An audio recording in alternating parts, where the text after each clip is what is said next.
오늘 주신 하나님의 말씀 같이 보겠습니다. 오늘 주신 하나님의 말씀은 마태복음 1장 18절로 25절까지의 말씀 같이 보겠습니다. 마태복음 1장 18절로 25절까지의 말씀, 신약성경 1쪽에 있습니다.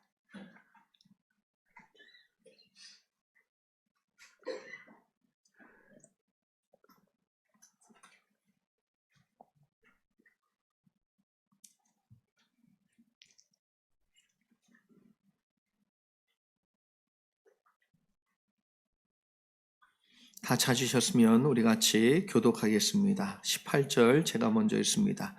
예수 그리스도의 나심은 이러하니라. 그의 어머니 마리아가 요셉과 약혼하고 동거하기 전에 성령으로 잉태된 것이 나타났더니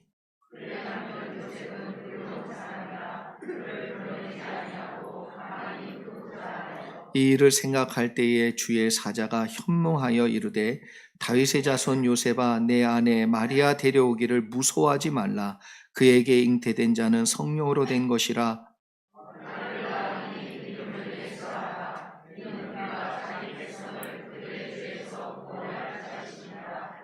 이 모든 일이 된 것은 주께서 선지자로 하신 말씀을 이루려 하심이니 이르시되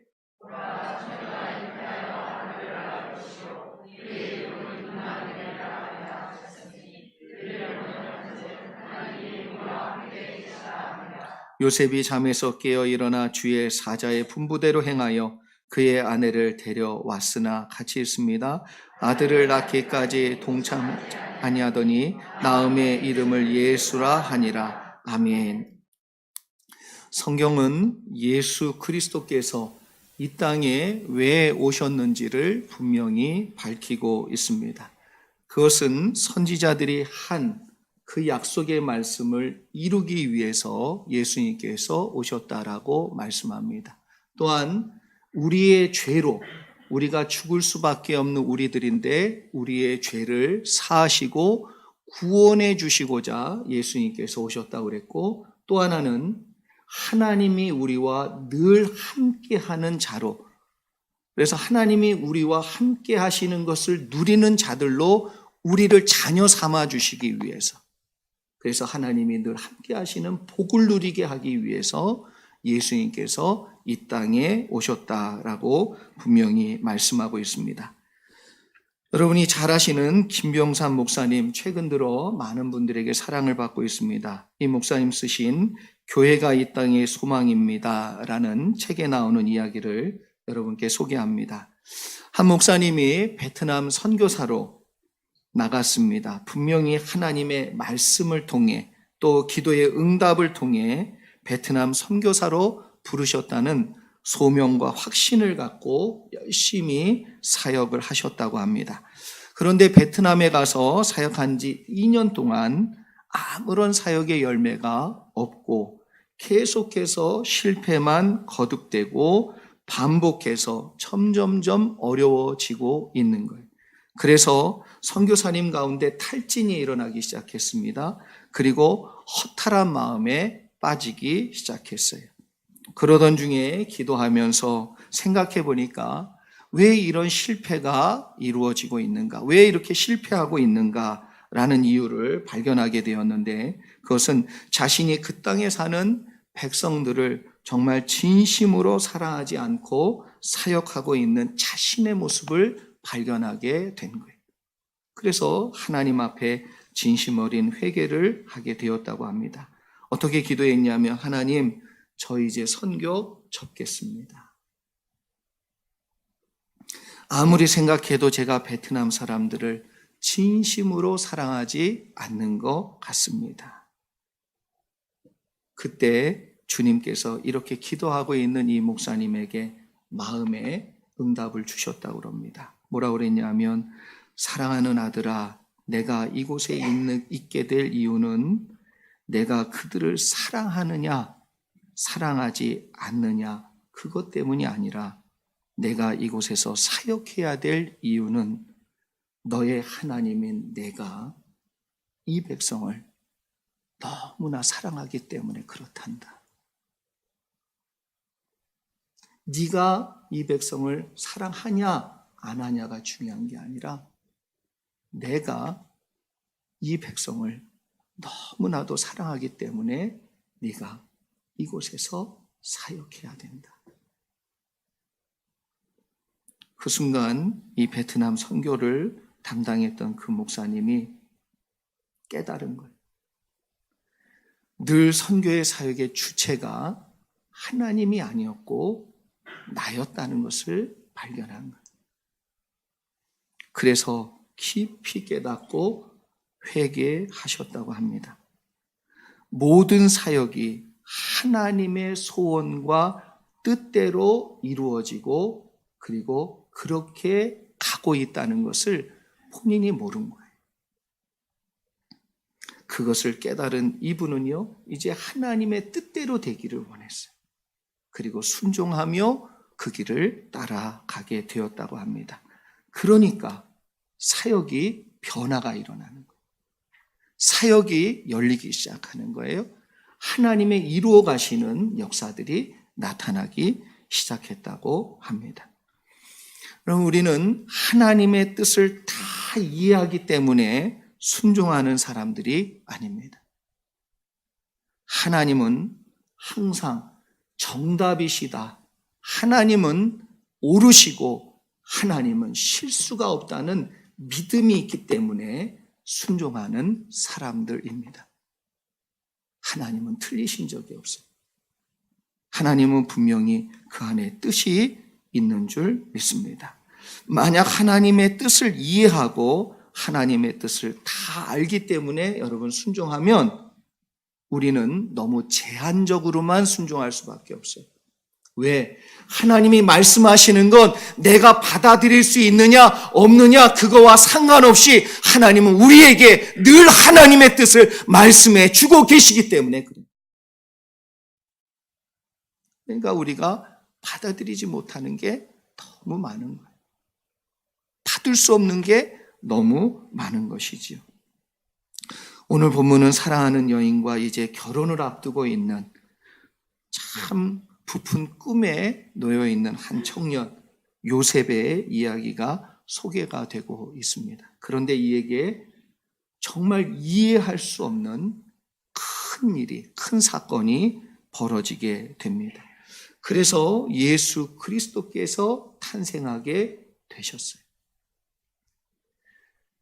요셉은 이해할 수 없는 일이었지만 그 일을 통해 예수님은 하나님의 뜻대로 말씀대로 탄생하셨습니다. 요셉은 마리아의 임신 소식에 정말 망연자실했을 거라고 생각합니다. 정말 내가 뭘 잘못했다고 하나님 나에게 이런 일을 주시는가? 왜 나를 이렇게 고난에 빠뜨리시는가? 뭐 때문에 나의 인생 가운데 이렇게 문제를 꼬이게 만드시는가? 여러분, 팔레스타인 지역에 있는 여자들은 대체적으로 15세가 넘어가면 이제 결혼 준비를 합니다. 그리고 18세 이전에 시집 가는 게 일반적이래요. 남자들은 20세를 넘기지 않는다고 합니다. 그렇다면 그런 관례를 보면 지금 요셉은 겨우 20세 전후의 청년이에요. 20살. 겨우 20세 전후의 청년이 지금 너무나도 일반적인 우리들도 감당하기 힘든 이러한 일을 지금 겪고 있다는 것입니다. 그런데 요셉은요, 이 문제 앞에 너무나도 차분하게 이 문제를 담담하게 풀어가고 있는 것을 우리에게 보여줍니다. 사랑하는 성도 여러분, 요셉이 보여준 이 신앙의 모습 우리가 배우기를 원합니다. 그리고 하나님 주시는 은혜와 또 하나님 주시는 교훈을 얻기를 소망합니다.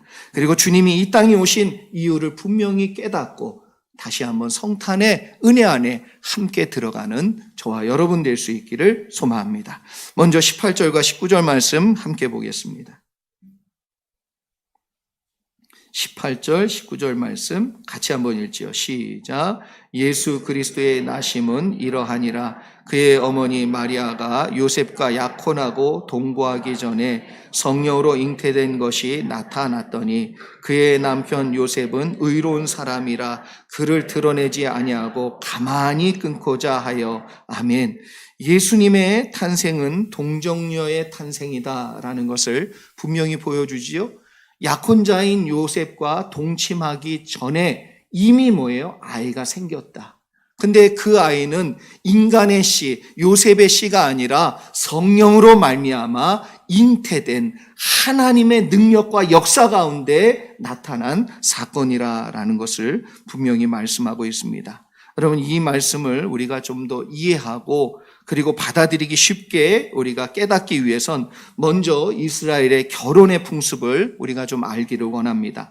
이스라엘 사람들의 결혼은 언제부터 시작되냐면 약혼부터 시작이 돼요. 우리는 결혼하면 그때는 좀 어렵잖아요. 근데 이스라엘 사람들의 문화는 약혼부터 결혼이 시작이 되는 거예요. 그러면 약혼하고 나서 그 약속, 언약을 맺고 나서 그 다음에 남편이 어떻게 하냐면 아버지 집으로 돌아갑니다. 아버지 집으로 돌아가서 무엇을 준비하냐 하면 신혼집을 준비해요. 그 신혼집이 다 완성이 되면 그때서야 신부를 다시 데리러 오는 그 과정을 겪게 되지요. 그래서 언제 와요? 신랑이? 아무도 몰라. 신랑만 알아.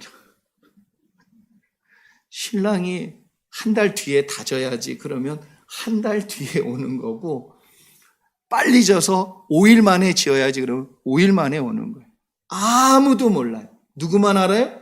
신랑만 알아요. 다시 오실 주님 누구만 알아요? 하나님만 알아요. 여러분, 그래서 이스라엘의 결혼 풍습에는 메시아 도래사상 그리고 다시 오실 예수 그리스도의 재림의 내용이 그 가운데 들어있어요. 그래서 이스라엘의 결혼 풍습은 단순히 그냥 결혼의 예식이 아니라 그들의 신앙과 그들의 바탕이 그 가운데 틀어져 있다는 거예요. 그러니까 신랑이 다시 올 때는 어떻게 해야 됩니까? 신부가? 준비해야죠. 그래서 열처녀의 비유가 있는 거예요. 다시 오실 그 신랑을 지혜로운 다섯 처녀는 어떻게 했어요? 기름을 준비하고 깨어서 기다렸어요.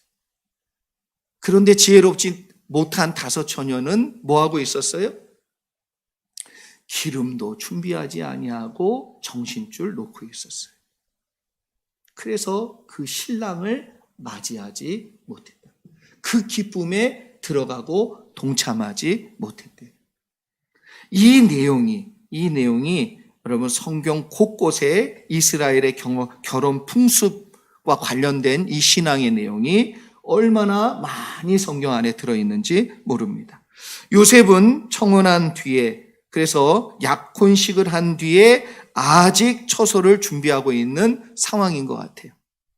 그런 상황에 신랑을 순결한 마음으로, 순결한 그런 몸으로 기다리고 있어야 될 마리아가 어떤 소식이 전해져 왔어요? 임신을 했답니다.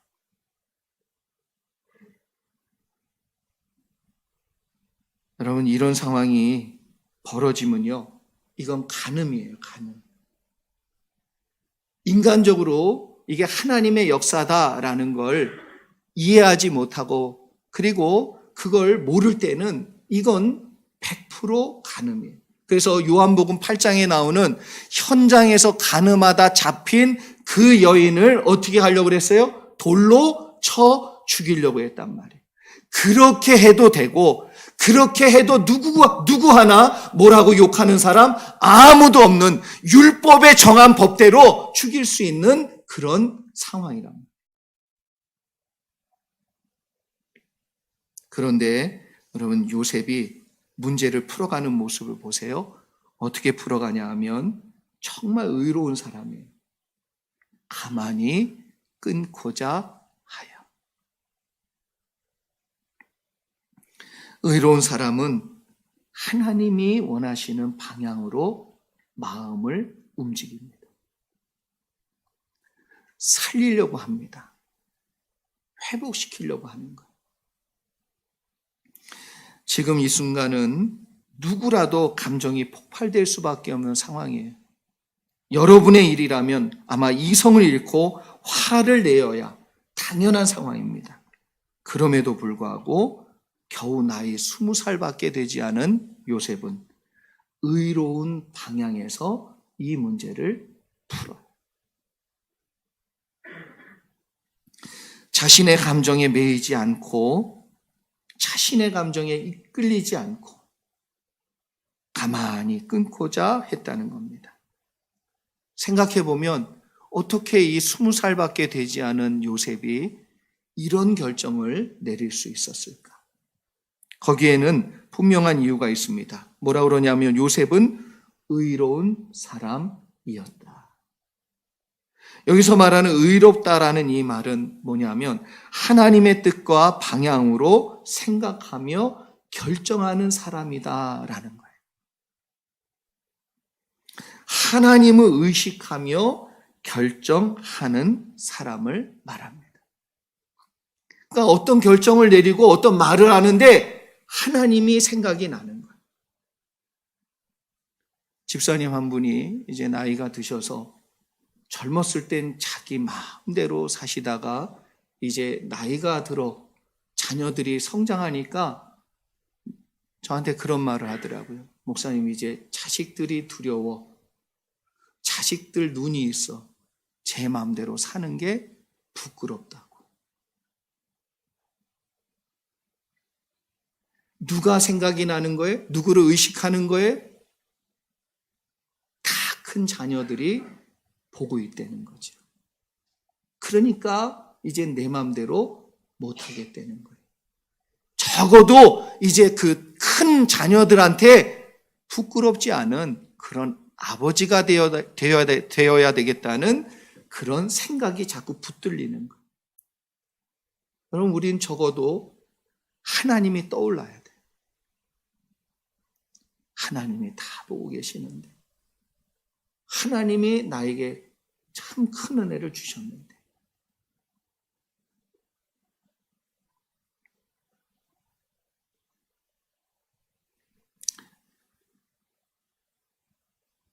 여기서 얘기하는 이 의롭다는 이 말이 여러분 어떤 뜻이냐면 하나님 뜻 위에 서 있다, 이런 뜻이에요.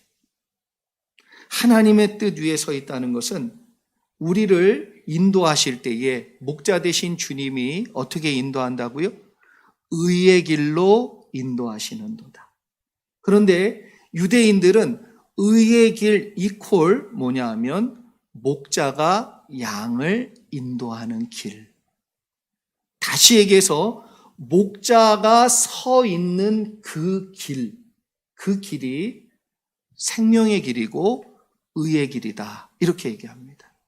그렇다면 지금 요셉을 의로운 자다라고 얘기하는 것은 뭐냐 하면 하나님이 인도하시는 대로 그 길로 서서 그 길을 따라가고 있는 양과 같은 모습이라는 거예요. 하나님의 뜻 위에 서 있는 생각, 하나님의 뜻 위에 서 있는 말, 하나님 뜻 위에 서 있는 행동, 이 사람이 의로운 사람입니다. 그런데 요셉은 자신의 문제 앞에 어떻게 반응하는가? 하나님 뜻 위에서 반응하고 있고 결정하고 있다는 거예요. 말씀 위에서 결정하고 판단하고 선택하면 여러분 하나님이 책임져 주십니다. 여러분이 목자이신 예수님을 따라가면 이끄시는 그 목자가 책임져 주실 줄 믿습니다. 그래서 반드시 말씀 위에 의의 길을 따라가는 자에겐 하나님의 도우심과 역사하심이 나타난다는 거예요. 그렇다면 어떻게 요셉에게는 나타났는가?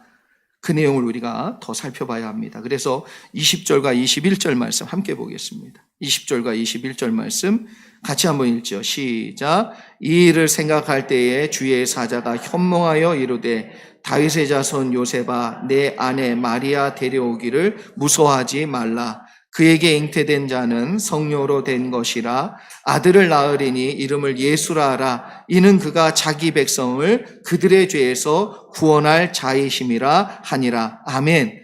나름 여러분 요셉은 하나님의 뜻에 벗어나지 않으려고 최대한 노력하고 있어요. 그게 보입니다. 그런데 중요한 것은 뭐냐 하면 그 문제를 놓고 진지하게 그리고 전심으로 하나님의 뜻을 구하지는 않는다는 거예요. 우리가 잘 아는 다윗은 늘 하나님의 인도하심을 받은 사람이에요. 그래서 사무엘 상하에 나오는 다윗의 그의 발걸음마다 어떻게 살았는지를 우리가 살펴보면 뭐라고 나오냐면 항상 하나님께 물었다가 나와요. 하나님께 물어요. 하나님께 또 묻고 어떻게 해야 될지 위기의 순간에도 항상 하나님께 묻고 하나님의 인도하심을 받았어요. 그런데 다윗도 위기의 순간을 맞이합니다. 어느 때입니까? 하나님께 묻지 않고 블레셋으로 내려갔을 때.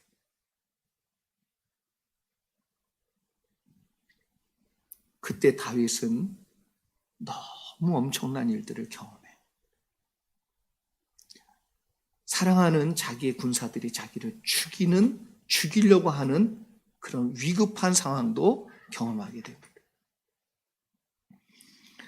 다윗뿐만 아니라 아브라함은 기근이 들었을 때 매우 합리적인 생각을 해요. 기근을 피해야 되겠다. 기근을 피하려면 피할 수 있을 만큼 풍요로운 땅으로 옮겨가야 되잖아요. 당연한 생각 아니에요. 마땅한 생각 아니에요? 그런데 중요한 건 아브라함이 하나님께 한 번도 묻지 않는다는 거예요.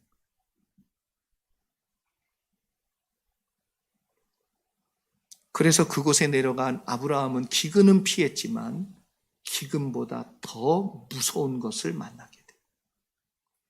아내를 빼앗길 뻔했습니다. 다 잃어버리고 죽을 뻔했어요. 바로를 속였거든요.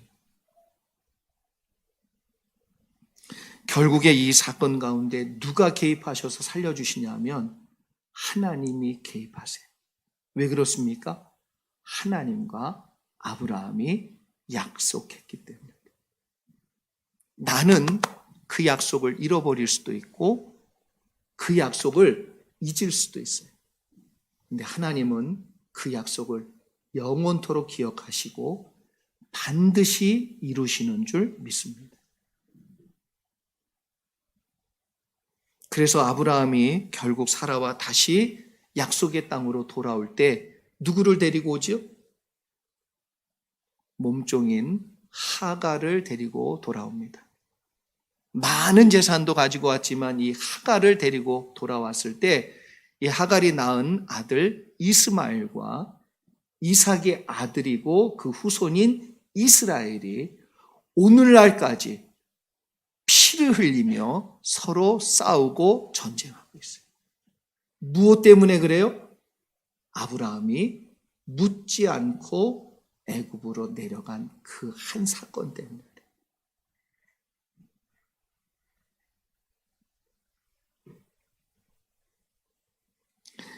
여러분, 우리는 예수님께서 이 땅에 오신 뜻을 분명히 알아야 됩니다.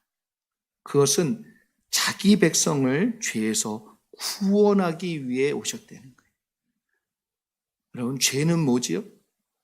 물건 하나 훔치고 누구 속이고 누구를 때리는 것이 아니에요. 더 중요한 건 뭐냐 하면 아버지 하나님의 뜻을 묻지 않고 내 뜻대로 하려고 하는 것이 죄예요. 그때 우리가 만나게 되는 것은 사망입니다. 그때 우리가 만나는 것은 약속의 깨짐이고 하나님과 단절됨이고 하나님이 주시고자 하시는 은혜도 복도 나와 상관이 없는 것이 되어버려요. 다 잃어버리는 거예요.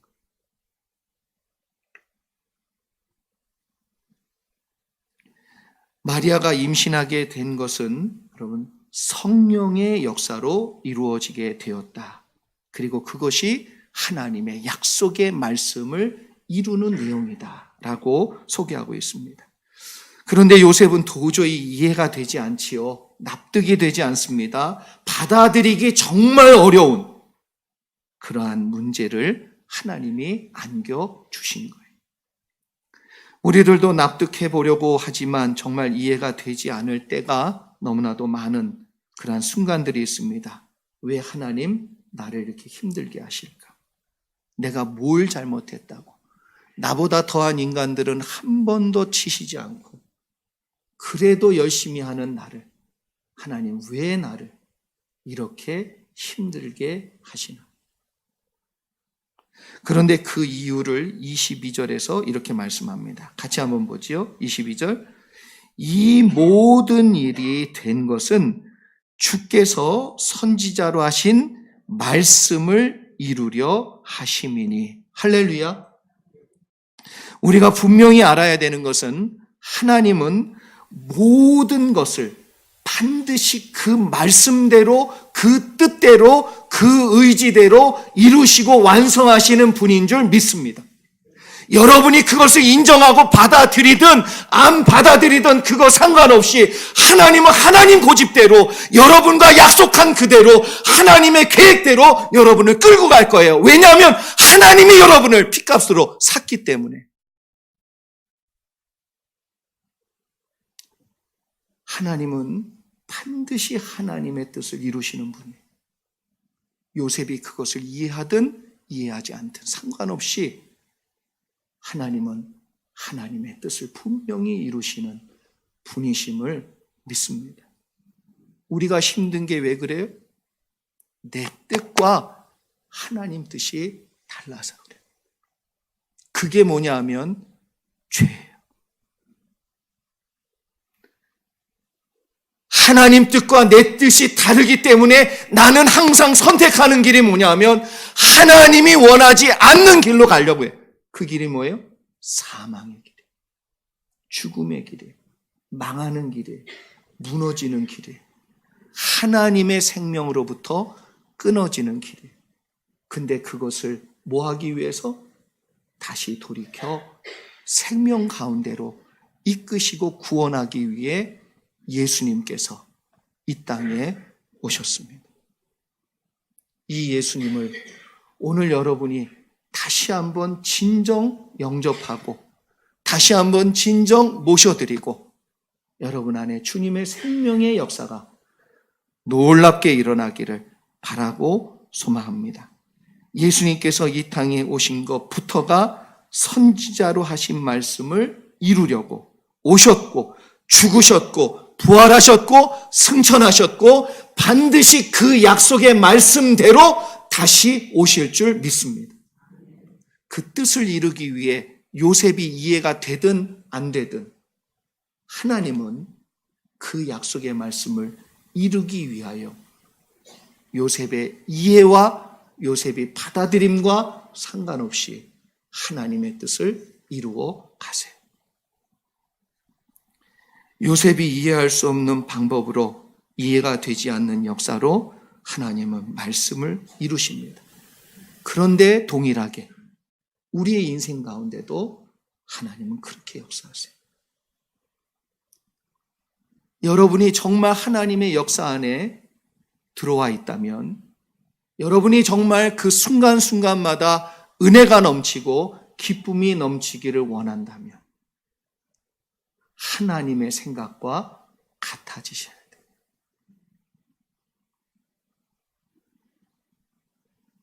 하나님의 마음과 같아지셔야 돼요. 하나님의 뜻을 받을 때 두렵고 하나님의 뜻을 받으면 무섭고 떨리고 은혜가 안 되고 부담만 되고 왜 그러냐면 내 생각이 아직도 시퍼렇게 살아있어서 그래요.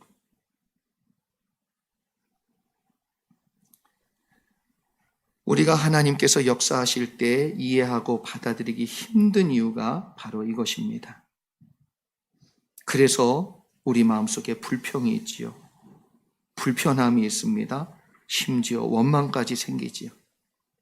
그러나 여러분, 분명한 것은 우리의 뜻대로 되지 않아요. 하나님의 뜻대로 분명히 될 줄 믿습니다.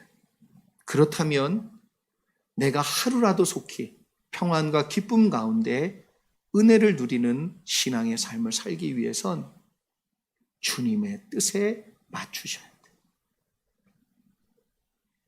주님의 뜻을 따르셔야 돼요. 마지막으로 우리 23절부터 25절까지의 말씀 같이 한번 읽어보지요. 같이 읽습니다. 시작. 보라, 처녀가 잉태하여 아들을 낳을 것이요 그의 이름은 임마누엘이라 하리라 하셨으니 이를 번역한즉 하나님이 우리와 함께 계시다 함이라.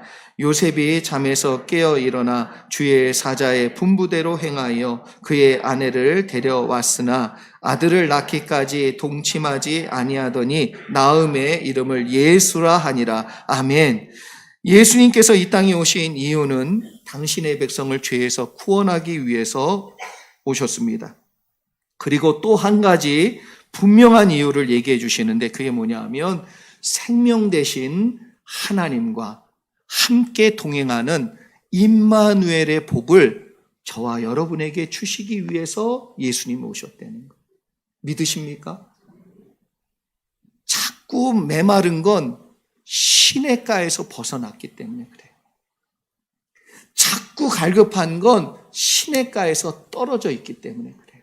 생명이신 주님과 동행하고 생명이신 주님과 함께하면 잎사귀가 마르지 아니하고 시절을 쫓아 과실을 반드시 맺을 줄 믿습니다. 그래서 예수님을 통해 우리가 얻는 은혜와 복은 하나님과 동행하는 임마누엘의 복이에요. 여러분, 하나님과 동행하는 구체적인 삶의 모습을 요셉이 두 가지로 우리에게 분명히 보여주고 있습니다. 그 첫 번째가 뭐냐면 이해할 수 없지요. 받아들이기 힘들지요. 그런데 성령께서 깨닫게 해주셨어요. 현몽하여 주님이 깨닫게 해주셨어요. 그렇게 인도해 주실 때 요셉이 취한 모습은 뭐냐면 즉시 순종했어요. 뭐 했다고요? 즉시 순종했어요. 요셉은 잠에서 깨어나자마자 주의 사자가 말씀해 주신 그대로 그 자리를 떠났어요. 그리고 어디로 갔습니까? 애굽으로 내려가서 피신을 했어요. 요셉이 의로운 것은 그가 어떠한 것을 이루었기 때문이 아니라 하나님의 뜻과 같은 뜻이요 하나님의 길과 같은 길이요 하나님의 계획에 순종하여 그가 따라가기 때문에 의로운 거예요. 요셉은 하나님의 뜻이 분명해지자 그 길을 따라갔어요. 이해가 안 돼도 즉시 따라갔습니다. 이것이 의로운 사람이 말씀을 대하는 태도예요. 의로운 사람, 겉으로 드러나는 게 아니라 그 사람이 말씀을 대하는 태도만 보면 이 사람이 의로운 자인지 아닌지 하나님 앞에서 다 드러나요. 말씀을 듣는데도 하나님의 뜻이 분명한데도 순종하지 않으면 아무리 그가 목회자일지라도 의로운 자가 아니에요. 이것이 하나님과 동행하는 사람의 모습이에요. 그렇기 때문에 그에겐 임마누엘의 복이 임하는 줄 믿습니다. 이해할 수 없는 내용을 듣고 이해할 수 없는 말씀을 들었지만 하나님의 말씀이 분명하게 즉시 순종했어요. 그 순간 만약에 순종하지 않고 떠나지 않았다면 여러분 그 다음에는 아무것도 없는 거예요.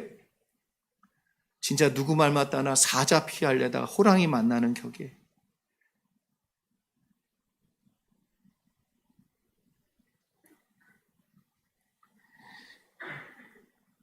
그곳을 떠나자마자 헤롯은요 군사를 보내요. 그 지역 일대에 있는 모든 사람을 다 다 어린아이들을 죽였어요. 내가 하나님이 들려주시는 음성을 듣고 순종하지 않으면 그냥 없는 것이 아니라 그냥 아무 일도 일어나는 것이 아닌 내가 알 수 없는 그 불행이 내 앞에 다가오는데 그걸 막아줄 사람이 없다는 거예요. 여러분, 즉시 순종하여 주님의 인도하심을 따르는 여러분 되기를 축복합니다. 그럴 때 사망의 음침한 골짜기를 지나 하나님이 준비하신 푸른 초장, 쉴만한 물가 만나시는 여러분 되실 줄 믿습니다. 그래서 하나님의 말씀에 즉각적으로 순종한 요셉이 하나님이 함께 해주신 은혜를 누리게 되죠. 그리고 두 번째, 하나님과 동행했던 요셉은 순종함을 통해 의로운 사람의 모습을 보여주지만 인내의 사람이었다는 것 또한 보여줍니다.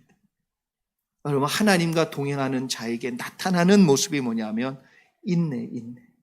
인내하셔야 됩니다. 하나님의 뜻이 이루어질 때까지 믿음 가지고 끝까지 인내하시는 저와 여러분 되실 수 있기를 바라고 소망합니다. 그래서 여러분, 아들을 낳을 때까지 아내인 마리아와 동침하지 않고 하나님의 약속이 이루어질 때까지 자신의 육신의 소욕이 있지요. 원하는 바가 있지요. 그것을 어떻게 하고 내려놓고 하나님의 말씀이 이루어질 때까지 인내하고 기다렸다는 거예요. 바라봤다는 거예요. 그런 자에게 하나님께서 온전히 함께 해주시는 은혜를 보여주실 줄 믿습니다. 하나님을 온전히 믿고 그분을 따르며 인내하시는 여러분 모두에게 주님이 함께 하시기를 바라고 소망합니다. 다니엘 김 목사님, 여러분 잘 아시죠? 이분이 2013년도 미국 노스캐롤라이나에서 특별한 신방 요청을 받았다고 합니다. 바쁜 일정인데도 불구하고 이분이 그곳에 꼭 가야 될 이유를 이야기해서 갔어요. 가서 보니까 7살 정도로 보이는 아이가 침대에 누워 있는데, 이 아이가 2살 때 풀장에서 놀다가 그만 부모들이 잠깐 눈을 다른 데 돌렸는데 물에 빠진 거예요. 물에 빠졌는데 그 아이가 이제 의식을 잃어버리고 물이 떴어요.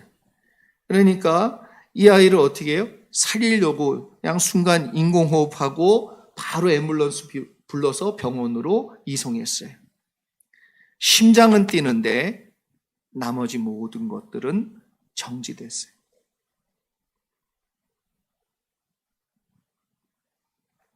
코마 상태입니다. 무의식 상태가 된 거예요.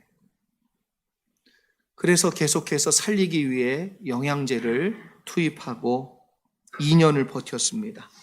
이 아이가 4살인데 영양제만 맞고 그곳에 누워 있다 보니까 몸은 7살 아이만큼 성장한 거예요. 다니엘 김 목사님이 그 젊은 부부가 그 아이를 간병하는 모습을 떠보면서 아무 말도 할 수가 없었더래요. 뭐라고 위로해 줄 수도 없고 뭐라고 기도해 줄 수도 없고, 그래서 마음이 참 무거워 있는데 그 젊은 부부가 도리어 목사님을 위로하며 이렇게 말을 하더랍니다. 목사님을 이곳에 모신 것은 위로받기 위해 기도해 달라고 모신 것이 아니라 감사해서 모셨습니다. 그러니까 감사해서 모셨대요. 그 이유를 들어보니까 이 두 부부 말로는 자신들이 지금까지 썬데이 크리스찬이었대요. 그런데 이제 이 엄청난 일을 겪고 나니까 매일매일이 갈급하대요. 매일매일이 눈물이래요. 매일매일 교회 가지 않으면 살 수가 없고 견딜 수 없는 그런 갈급한 마음으로 살고 있었다고 합니다. 24시간 아이 곁에서 교대로 돌봐야 되는 상황이니까 예배도 제대로 참석 못하고 생활도 제대로 못하는 거예요. 그래서 유튜브로 설교 말씀을 들을 수밖에 없는 그런 상황에 다니엘 김 목사님 설교를 듣게 되었는데 큰 도전을 받았다는 거예요. 그리고 그분의 설교 중에 특별히 진정한 성공이란 무엇인가 라는 제목의 설교 제목, 이제 이 설교를 이분이요 50번 넘게 들었다는 거예요. 50번이나 넘게. 제 건 5번만 들으면 돼요. 5번만. 50번까지도 원하지도 않아. 5번만. 50번을 넘게 들으면서 이분이 예수님을 만났어요. 자기 죄를 안 거예요. 그 전까지는 내가 뭘 그렇게 잘못했다고, 내가 뭘 그렇게 크게 나쁜 짓을 했다고 나에게, 내 자녀에게 이렇게까지 하시냐고, 뭐 때문에 그러냐고 원망과 불평이 이 마음속에 가득 찼는데 이분의 설교를 듣고 나서 깨달은 거예요. 그리고 회개한 겁니다. 그래서 다니엘 김 목사님을 모셨고 그 부부가 목사님에게 이런 얘기를 했다고 합니다. 목사님, 예수 그리스도가 우리 인생의 주인 되시기에 세상이 말하는 성공은 이제 필요가 없습니다. 저희는 이미 성공하였기 때문에 필요가 없습니다.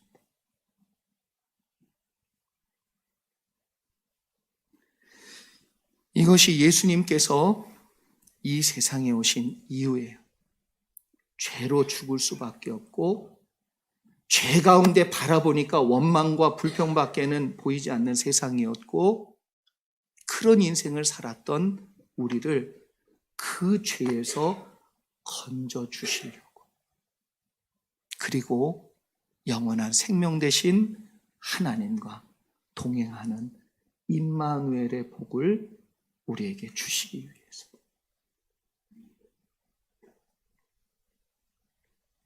그래서 세상에서 말하는 성공은 이제 저와 여러분 가운데 더 이상 필요치 않습니다. 왜냐하면 우리는 그 오신 예수님을 맞이한 우리는 이미 성공했기 때문에 그렇습니다. 혹시라도 여러분 가운데 지금 이해할 수 없는 일들이 벌어지고 힘든 일들이 계십니까? 혹시 여러분에게 생각지도 못한 상황들이 나타나고 있습니까? 하나님은요, 요셉의 인생 가운데 계획이 있으셨어요. 여러분의 인생 가운데도 하나님은 놀라운 계획을 가지고 계시는 줄 믿습니다. 그래서 하나님은 하나님의 뜻을 이루기 위해 여러분이 이해할 수 없는 상황도 쓰시고 만드시고 이끄세요. 그러나 하나님은 여러분을 버리지 아니하시고 끝까지 붙들어 요셉을 통하여 하나님의 그 약속의 말씀을 이루신 것처럼 저와 여러분의 삶 가운데도 하나님은 반드시 그 뜻, 그 약속, 그 언약과 계획을 성취하실 하나님, 여러분을 사랑하시는 그 하나님, 동행하시는 축복이 있기를 주의 이름으로 축원합니다. 기도하겠습니다.